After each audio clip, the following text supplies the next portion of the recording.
Hi, my name's Ann Luce. I'm the audiovisual archivist at the State Historical Society of North Dakota, and I'm going to share with you a brief history of silent film and then discuss two really stellar silent film collections we have in our archive.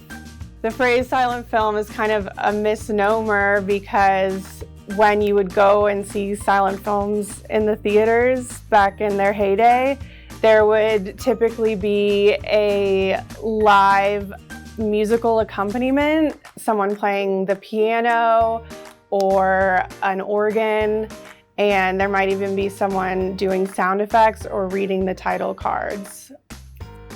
The Library of Congress estimates that about 70% of silent films are lost. Some estimates put that figure around anywhere from 80 to 90% as well. One of the reasons that so many silent films are lost, silent films were shot on nitrate film, which is highly flammable.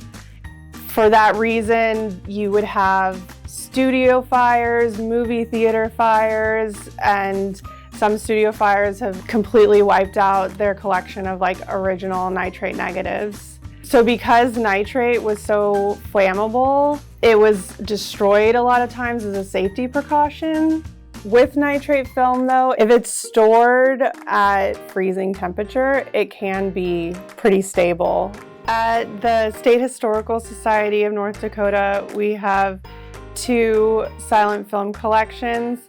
The first significant silent film collection we have is from Fridtjof Holmboe. He was a Norwegian immigrant in North Dakota, and he shot films for the Department of Immigration in order to encourage people to travel and settle in North Dakota.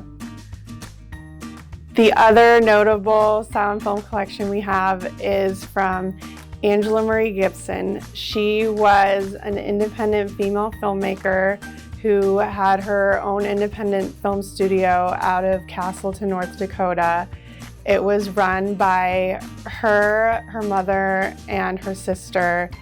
And Angela Marie Gibson, she wrote, directed, and starred and edited all of her films. And what distinguishes the works of Holmboe versus Gibson is Gibson wrote fiction narrative films. When we think of the silent film era, that's what we tend to think of more as fictional stories with the title cards and the scores. In 1976, Bill Snyder Studios restored the Gibson films. We have 4 films of hers that still exist. Angela Marie Gibson was also one of the first women to graduate from NDSU, and she also studied cinematography at Columbia University. Not only was it rare that she was an educated female at the time, but it was also very rare that she would then go back to North Dakota to establish her independent film studio when she might have, had theoretically more success going to Hollywood or something. All her films are shot in North Dakota. A lot of times they use North Dakota locals. She shot them outside using canvas sets. And so sometimes in her films, you can see the walls of the house kind of swaying a bit, and it's because it's North Dakota, it's windy. In film studies discourse right now, there's a lot of focus and retrospectives on early female filmmakers from the teens and 20s. Many of them have been overlooked historically. I think it's really significant not only that there was this female filmmaker who was active in North Dakota. What's even more significant is that her films even exist at all.